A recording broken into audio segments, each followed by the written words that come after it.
మంచిది. ప్రభుకు స్తోత్రములు. రాత్రికాల సమయంలో దేవుని యొక్క పాద సన్నిధికి చేరవచ్చిన వారందరికీ హృదయపూర్వకంగా వందనాలు తెలియజేస్తున్నాం. ఈ సమయంలో దేవుని వాక్యాన్ని మనం చదువుదాము. ఆదికాండము 17వ అధ్యాయం 1వ వచనాన్ని మనం చదువుకుందాం.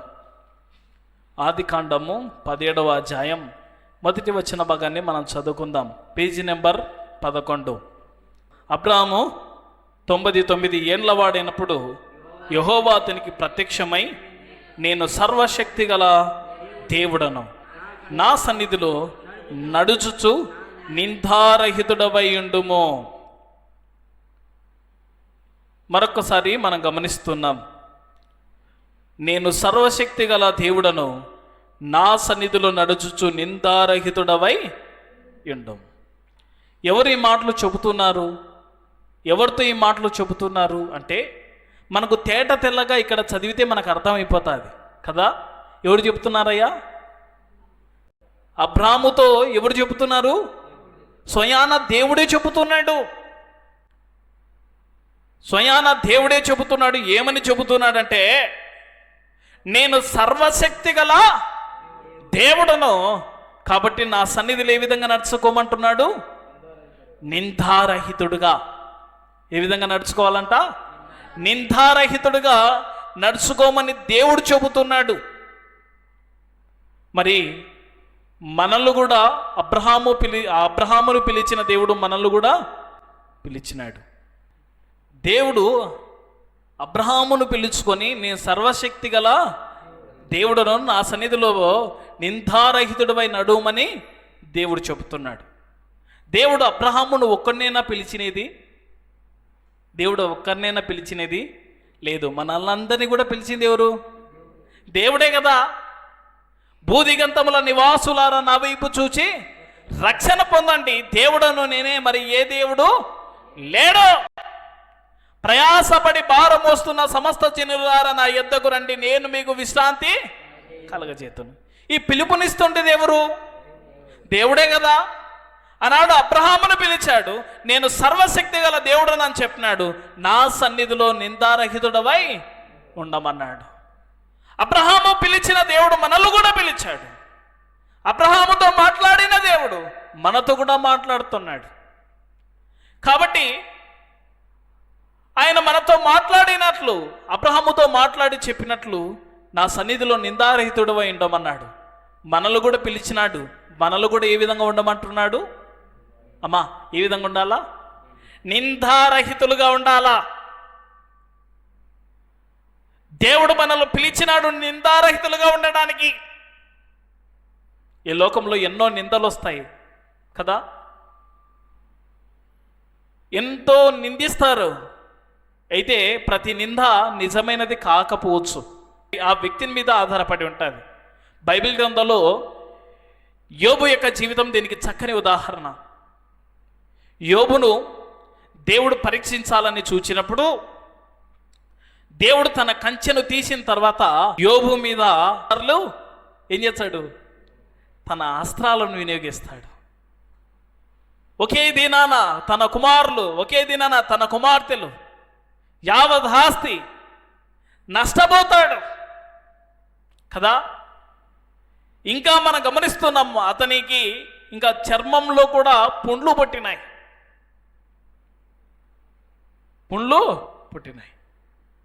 అప్పుడు తన భార్య చెబుతున్నటువంటి మాట, నీవు దేవుని దూషించి మరణం కమ్మని చెప్తా ఉంది. తన స్నేహితులకు వచ్చి ఏమైనా ఓదార్చినారా? ఏమైనా ఓదార్చినారా అయ్యా? అమ్మా, ఓదార్చలేదు. పైగా వాళ్ళు ఎన్నో మాటలు మాట్లాడినారు ప్రియులారా. అయితే వాళ్ళు మాట్లాడిన మాటలు, వాళ్ళు మోపిన నిందలు నిజమైనవి కావు.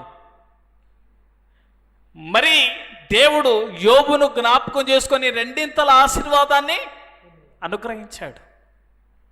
నిందలు మోపుతారు మన మీద, కానీ ఆ నిందలు నిజమైనవి కాకపోవచ్చు. అయితే దేవుని సన్నిధిలో మనం కనబడవలసినటువంటి విధానం ఏంటంటే, నిందారహితులుగా కనబడాలి. మన దేవుని సన్నిధిలో నిందారహితులుగా కనబడాలా అంటే ఏ నిందలో మన మీద మోపడానికి వీలు లేకుండా మనం ప్రవర్తించాలా కదయ్యా.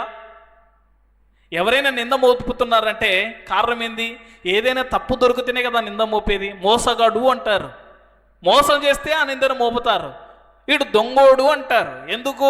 దొంగతనం చేసి ఏదో ఒక విషయంలో దొరికితే ఆ నింద మోపుతారు. వీడు వ్యభిచారి అంటారు, ఎందుకంటే ఎవరొక కాడికి పోయినప్పుడు దొరికితే వాడిని పట్టుకొని ఆ మాట అంటారు. చూడండి, లోకంలో ఒక సామెత ఉంది, దొరికితే దొంగ, దొరకకపోతే దొర. ఈ విధంగా దొరలు చాలామంది ఉంటారు. అయితే మనుషులకు దొరకకపోవచ్చు, కానీ దేవునికి ఖచ్చితంగా దొరుకుతారు. దేవుని కన్ను దృష్టి లోకమంతటా సంచారము చేస్తా ఉంది. కాబట్టి ఆలోచన చేయండి, గమనించండి ప్రియులారా, దేవుని సన్నిధిలో మనం ఉన్నాం. అయితే తప్పులు చేస్తూ మన మీద నిందలు వస్తే ఇంకా వాటిని భరించాల్సిందే, తప్పదు. అయితే తప్పులు చేయకుండా మన మీద నిందలు మోపినప్పుడు మనం సంతోషించి ఆనందించాలని బైబిల్ గ్రంథంలో రాయబడింది. అయితే అలాగా ఆనందించేవాడు, అలాగా సంతోషించేవాడు దేవుని సన్నిధిలో ఏ విధంగా ఉంటాడు? నిందారహితుడిగా ఉంటాడు. చూడండి, బైబిల్ గ్రంథంలో దేవుడు కొన్నిసార్లు నిందారహితులుగా ఉండమని చెప్పేసి దేవుడు వ్రాయించి తెలియజేసినాడు. కొన్ని మాటలు మనం జ్ఞాపకం చేసుకుందాం, చూద్దాము. తీతుకు రాసినటువంటి పత్రిక 1వ అధ్యాయం 7వ వచనం చదవండి. తీతుకు రాసినటువంటి పత్రిక 1వ అధ్యాయం 7వ వచనం. ఎందుకనగా అధ్యక్షుడు దేవుని గృహ నిర్వాహకుల వలె నిందారహితుడై ఉండవలెను. అతడు స్వేచ్ఛపరుడును, ముక్కోపియు, మద్యపానియు, కొట్టువాడును, దుర్లాభము ఆపేక్షించువాడును కాక అతిథి ప్రియుడును, సజ్జన ప్రియుడును, స్వస్థబుద్ధి గలవాడును, నీతిపరుడును, పవిత్రుడును, ఆశా నిగ్రహం గలవాడనై యుండి అన్నాడు. ఇక్కడ మనం గమనించినట్లయితే దేవుని సంఘాన్ని పరిపాలన చేసే అధ్యక్షుల గురించి వ్రాయించి తెలియజేస్తున్నాడు. పై వచనాల్లో కూడా 6వ వచనంలో కూడా ఎవడైనను నిందారహితుడును, ఏకపత్ని పురుషుడును అనేసి 6వ వచనంలో రాయించాడు. ఇది ఎవరి గురించి చెబుతున్నాడంటే అధ్యక్షులైనటువంటి వారు. ఎక్కడ అధ్యక్షులు వీళ్ళు అంటే దేవుని గృహంలో. దేవుని గృహంలో అధ్యక్షులు ఎవరు అంటే సేవకులు. దేవుని సన్నిధిలో అధ్యక్షులు ఎవరంటే సంఘ పెద్దలు. దేవుని సన్నిధిలో అధ్యక్షులు అంటే వాక్యములో, భక్తిలో, ప్రవర్తనలో మాదిరిగా ఉండేవారు అధ్యక్షులు. ఇలాంటి వారు ఏ విధంగా ఉండాలని చెప్పినాడు? అధ్యక్ష పదవిని ఆశించేవారు ఏ విధంగా ఉండాలయ్యా? ఏ విధంగా ఉండాలమ్మా? నిందారహితులుగా ఉండాలా. ఏ విధంగా ఉండాలి ప్రియులారా? నిందారహితులుగా ఉండాలా కదా. నిందారహితులుగా ఉండి ఏ విధంగా ఉండాలో కింద వ్రాయించాడు. కాబట్టి మనం చదువుకుంటే దేవుని వాక్యం ద్వారా మనం ఏ విధంగా ప్రవర్తించాలో మనం నేర్చుకోగలుగుతాం. ఆలోచన చేయండి, గమనించండి. ఇక్కడ మనం చదువుతున్నాం, దేవుని గృహ నిర్వాహకుడు ఏ విధంగా ఉండాలా? నిందారహితుడుగా ఉండాలా. ఇంకా మనం చదువుదాం, పేతురు రాసినటువంటి 2వ పత్రిక 3వ అధ్యాయం 14వ వచనం. పేతురు రాసినటువంటి 2వ పత్రిక 3వ అధ్యాయం 14వ వచనాన్ని మనం చదువుకుందాం. పేతురు రాసినటువంటి 2వ పత్రిక 3వ అధ్యాయం 14వ వచనం. ప్రియులారా, వీటి కొరకు మీరు కనిపెట్టువారు గనుక శాంతము గలవారై ఆయన దృష్టికి నిష్కలంకులుగాను నిందారహితులుగాను కనబడినట్లు జాగ్రత్త పడుడి. గమనిస్తున్నారా? అధ్యక్షుల గురించి వ్రాయించి తెలియజేశాడు. దేవుని గృహ నిర్వాహకుడు ఏ విధంగా ఉండాలా? ఏ విధంగా ఉండాలయ్యా? నిందారహితులుగా ఉండాలా. ఇంకా అంటాడు, ఇక ప్రియులారా అని సంబోధించాడు. అంటే సంఘములో బాధ్యత కలిగినటువంటి సహోదరులు, ప్రభు రక్తం చేత కడగబడిన ప్రతి ఒక్కరు కూడా ఏ విధంగా ఉండాలా? ఏ విధంగా ఉండాలయ్యా? వీటి కొరకు మీరు కనిపెట్టుకుని వారు కనుక శాంతముగా వారై ఆయన దృష్టికి నిష్కలంకులుగాను నిందారహితులుగాను ఉండాలి కదా. రక్షణ పొందినటువంటి ప్రతి విశ్వాసి కూడా నిందారహితులుగా ఉండాలా. రక్షణ పొందిన వారం ప్రతి వారం కూడా నిందారహితులుగా ఉండాలా. ఆలోచన చేయండి. ఉండాలంటే ఇంకా ఆ విధంగా జీవించాలా, ఆ విధంగా ప్రవర్తించాలా, ఆ విధంగా నడుచుకోవాలా, ఆ విధంగా మనం ఆలోచన చేయాలా. మరి అపవాదికి, లోకంలో ఉన్నటువంటి ప్రజలకు మనం నిందించడానికి తావివ్వకూడదు. బైబిల్ గ్రంథంలో రాయించాడు, మీరు పాము వలె వివేకమును పావురం వలె అతి. లోకంలో ఎట్లా పడితే అట్లాగా నడుచుకుంటూ, ఎట్లా పడితే అట్లాగా ప్రవర్తిస్తూ, ఎట్లాగా పడితే అట్లాగా మాట్లాడుతూ ఉంటే ఇంకా నిందలు రావడానికి అవకాశం ఉంటుంది. అపవాదికి కానీ, లోకంలో ఉన్నటువంటి జనులకు కానీ నిందించడానికి తావివ్వకుండా జీవించాలా మనం కదా. తావివ్వకుండా జీవించాలా, తావివ్వకుండా జీవించాలి. ఇది మంచిది. అందుకే వ్రాయించాడు, ప్రియులారా, ఎవరి దృష్టికి? దేవుని దృష్టికి నిష్కలంకులుగా కనపడాలా. దేవుడు గొప్పవాడు, ఆయన పవిత్రుడు, ఆయన నిర్దోషి, ఆయన నిష్కల్మషుడు, ఆయన పాపుల్లో చేరక ప్రత్యేకంగా ఉన్నవాడు. ఆయన పరిశుద్ధుడైన ప్రకారం మనకు కూడా పరిశుద్ధులమైండమని చెప్పినాడు కదా. ఆయన నిందారహితుడు కూడా, ఆయన నిందారహితుడు కాబట్టి మనల్ని కూడా నిందారహితులుగా ఉండమని చెబుతున్నాడు. ప్రియులారా, నిందలన్నీ మోసుకొని పాపముతో మనం ఆయన దగ్గరికి వచ్చింటేనే ఆయన మనల్ని కడిగి పవిత్రపరిచినాడు. ఇంకా లోకంలోకి పోయి ఇంకా తిరిగి అదే పాపం చేస్తూ నిందలన్నీ తెచ్చుకుంటే ఏం ప్రయోజనం? దేవుని దృష్టికి నిందారహితులుగా జీవించడానికి మనల్ని మనము ప్రయత్నం చేసుకోవాలా. అందుకే ఇక్కడ మనం చూస్తున్నాం, దేవుని దృష్టికి నిందారహితులుగా కనపడాలా. ఎంతవరకు నిందారహితులుగా ఈ విధంగా కనపడాలా? దశలోనికి రాసినటువంటి మొదటి పత్రిక 5వ అధ్యాయం 23వ వచనాన్ని మనం చదువుకుందాం. దశలోనికి రాసినటువంటి మొదటి పత్రిక 5వ అధ్యాయం 23వ వచనం. సమాధానకర్తయగు దేవుడే మిమ్మును సంపూర్ణంగా పరిశుద్ధపరచునుగాక, మీ ఆత్మయు జీవమును శరీరమును మన ప్రభువైన యేసుక్రీస్తు రాకడ యందు నిందారహితముగాను సంపూర్ణంగాను ఉండునట్లు కాపాడబడునుగాక. గమనిస్తున్నారా? ఎంతవరకు నిందారహితులుగా జీవించాలా అంటే, దైవ గ్రంథంలో దేవుడు వ్రాయించి తెలియజేస్తున్నాడు తన ఆత్మ ద్వారా, యేసుక్రీస్తు రాకడ వరకు ఏ విధంగా జీవించాలయ్యా? యేసుక్రీస్తు రాకడ వరకు నిందారహితంగా జీవించాలా. యేసుక్రీస్తు ఎప్పుడొస్తాడు? ఎప్పుడొస్తాడు? ఆయన రాకడ నేడో రేపో రానయ్యింది. ఆయన ఏ వేళ వస్తాడో తెలియదు. ఆయన ఖచ్చితంగా వస్తాడు. వచ్చానని చెప్పిన వాడు రాకుండా మానుకుంటాడా? తను నమ్మిన వారిని, తన రక్తం చేత కడగబడిన వారిని, లోకంలో నుండి విమోచించిన వారిని తన రాజ్యానికి తీసుకుపోవడానికి ఆయన రెండవసారి రాబోతున్నాడు. ఆయన రాకడ వరకు మన నిందారహితులుగా జీవించాలా. ఆయన రాకడ కొరకు, ఆయన రాకడ వచ్చేంత వరకు కదా నిందారహితులుగా జీవించాలా. బైబిల్ గ్రంథంలో అట్లాగా జీవించిన వారు ఎవరైనా ఉన్నారా? మనం గమనిద్దాం. ఆది కాండంలోనికి వద్దాం. ఆది కాండం 6వ అధ్యాయం 9వ వచనం.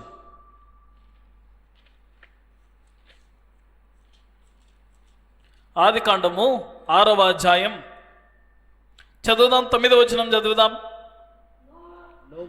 నోవాహు వంశావళి ఇదే. నోవాహు నీతిపరుడును తన తరములో నిందారహితుడనై ఉండెను. నోవాహు దేవునితో కూడా నడిచినవాడు. నోవాహు గురించి ఇంకా ఎవరికి పరిచయం చేయాల్సిన అవసరం లేదు కదా. సండే స్కూల్ పిల్లలు అడిగిన కానీ చెప్తారు నోవాహుని గురించి కదా. అదిగో ఓడ 40 రోజుల వర్షం, అందులో దేవుడు నోవాహును కాపాడినాడని చెప్పేసి సండే స్కూల్ పిల్లలు అడిగిన కానీ చక్కగా చెప్తారు. అయితే ఇక్కడ మనం గమనిస్తున్నాము, నోవాహు నీతిపరుడుగా ఉండి తన తరంలో ఏ విధంగా జీవించాడయ్యా? అమ్మా చెప్పాలి, అయ్యా చెప్పాలి, ఏ విధంగా జీవించాడు? నిందారహితంగా జీవించాడు. ఇంకా పైగా ఇంకొక మాట చెబుతున్నాడు, నోవాహు దేవునితో కూడా, అదే దేవునితో కూడా నడిస్తే మన నిందారహితులుగా బ్రతుకుతాం, నీతిమంతులుగా బ్రతుకుతాం, పవిత్రులుగా బ్రతుకుతాం, యథార్థవంతులుగా బ్రతుకుతాం కదా. ఆయనతో నడవాలా, ఆయనతో నడవాలా, ఆయనతో నడవాల ప్రియులరా. నోవాహు దేవునితో కూడా నడిచిన వాడు కనుక తన తరములోనే కదా, తరం అంటే ఇంకా తరం అంటే ఒకరు కాదు ఇద్దరు కాదు చాలామంది ఉంటారు కదా. తరం అనేసి ఎప్పుడు చెప్తారు? వాళ్ళతో పాటు పుట్టిన వాళ్ళందరినీ కౌంటింగ్ లెక్కలోకి తీసుకుంటారు కదా. ఆ తరములో అంటే ఆ జనాంగములో లేకపోతే ఆయా ప్రజల్లో నోవాహులాగా నిందారహితులుగా బ్రతికిన వాడు ఎవ్వరు కూడా లేరు. అయితే నోవాహు వారి మధ్య ఏ విధంగా జీవించాడు? నిందారహితులుగా జీవించారు. చాలామంది ఈ విధంగా జీవించుదామని చెప్తే వాళ్ళేం బాగుంటారు, వాళ్ళేం బాగుంటారు, వీళ్ళేం బాగుంటారు, వాళ్ళ జీవితం అట్లా, వీళ్ళ జీవితం ఇట్లా, వాళ్ళ పరిస్థితి ఇది, వీళ్ళ పరిస్థితి ఇది అని చెప్పేసి చెప్పుకుంటా ఉంటాం. దేవుడు ఈ లోకం విడిచిన తర్వాత వాళ్ళు ఎట్లా అంటారు, వీళ్ళు ఎట్లా అంటారు అని ప్రభు మనల్ని అడుగుతాడా? ముందు నువ్వు ఎట్లా ఉంటావు? నా సన్నిధిలో ఏ విధంగా నడుచుకున్నావు? నా వాక్యాన్ని విన్నావు కదా, జీవితాన్ని సరి చేసుకున్నావా? బ్రతుకును మార్చుకున్నావా? తలంపులు మార్చుకున్నావా? ఉద్దేశాలు మార్చుకున్నావా? మాటలు మార్చుకున్నావా? నా చిత్తాన్ని నువ్వు నెరవేర్చావని దేవుడు అడగడా? తన తరమంతట్లో నిందారహితుడుగా నోవాహు జీవించాడు కాబట్టి దేవుని వాక్యంలో అతని పేరు రాయించాడు. ఇంకా లోకులందరితో పాటు అతను నశించకుండా జల ప్రళయము నుండి అతడు తప్పించుకోగలిగాడు. నువ్వు కూడా అంతే, నిందారహితుడుగా జీవిస్తే కదా అందరితో పాటు నశించిపోవు, ఆరని అగ్నికి వెళ్ళిపోవు, అక్కడ వేదన చెందవు, అక్కడ బాధపడవు, అక్కడ కన్నీటి ఉండవు, అక్కడ నీటి కొరకు అడగవలసినటువంటి అవసరం కూడా ఉండదు. పాతాళం తప్పించుకుంటావు, అగ్నిగుండం తప్పించుకుంటావు, నిత్యాగ్ని తప్పించుకుంటావు, పరమందు ఆయనతో కూడా సదాకాలము ఉంటావు. కాబట్టి ఆలోచన చేయండి, నోవాహు తన తరమంతట్లో నిందారహితుడిగా జీవించాడు. మెయిన్ మూల పాఠ సమయం అవుతా ఉంది కాబట్టి మెయిన్ మూల పాఠంలోకి వచ్చి మనం ఈ కొడుకును ముగించుకుందాం. చదువుదాం. ఆదికాండం 17వ అధ్యాయం 1వ వచనం. ఆదికాండం 17వ అధ్యాయం 1వ వచనం చదువుకుందాం. అబ్రాము 99 ఏళ్ల వాడైనప్పుడు యెహోవా అతనికి ప్రత్యక్షమై, నేను సర్వశక్తి గల దేవుడను, నా సన్నిధిలో నడుచుచు నిందారహితుడవై ఉండవు. గమనిస్తున్నారా? దేవుని సన్నిధిలో నిందారహితుడుగా జీవించమని దేవుడు అబ్రాముతో చెబుతున్నాడు. నోవాహు తరమంతటిలో నిందారహితుడిగా జీవించాడు. అన్నాడు అబ్రామును పిలిచిన దేవుడు, అన్నాడు నోవాహును పిలిచిన దేవుడు, ఈనాడు మనల్ని కూడా పిలిచాడు. మనల్ని పిలిచిన వాడు నమ్మదగిన వాడు. కాబట్టి నమ్మదగిన దేవుని ఎదుట మనం ఏ విధంగా నడుచుకోవాలా? నిందారహితులుగా నడుచుకోవాలా. అబ్రహాముతో దేవుడు ఆ విధంగా చెప్పాడు, ఆ విధంగా నడుచుకున్నాడు. మనతో కూడా దేవుడు అదే చెబుతున్నాడు. మనం కూడా ఆ విధంగా నడుచుకొని ప్రభు వల్ల మేలులు పొందుదాం. దేవుడు తన మాటలు మన కొరకై దీవించునుగాక. ప్రార్థన చేసుకొని దేవుని సన్నిధిలో నుంచి మనం సెలవు తీసుకుందాం. మంచిది సహోదరులు, దేవసాయం గారు ప్రార్థన చేసి ఈ కూడికను ముగిస్తారు.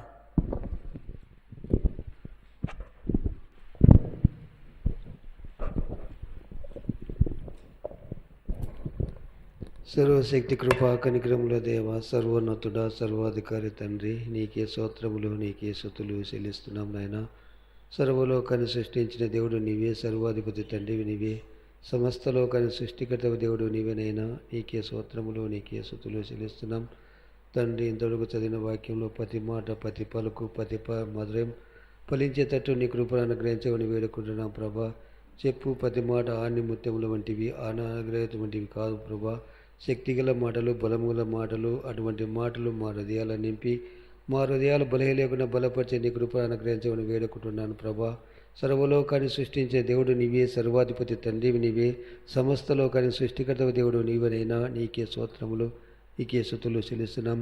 ఎక్కడ ఇద్దరు ముగ్గురు కూడిందరో అక్కడ మధ్యన నేనున్నాను అన్నావు ప్రభా. అవునైనా ఇంతవరకు మా మధ్యన ఉండి మమ్మల్ని నిలిపించి ఉంచి నడిపింపజేసినందుకు నీకే స్తోత్రములునైనా. నీకే స్తుతులు చెల్లిస్తున్నాం. సర్వం గుర్తెరిగిన దేవుడు, సమస్తాన్ని కలిగజేసే దేవుడు, సమస్తాన్ని ఇచ్చి నడిపింపజేసే దేవుడు నీవునైనా. నీకే స్తోత్రము తండ్రి. మీ మందిరం నుండి మేము వెళ్తుండగా నీవే తోడుగా నేడుండి కాపులుగా వచ్చి నీ కృపను అనుగ్రహించవని నజరేన యేసు క్రీస్తు నామమున తిరిగి వేడుకుంటున్నాం తండ్రి. ఆమేన్.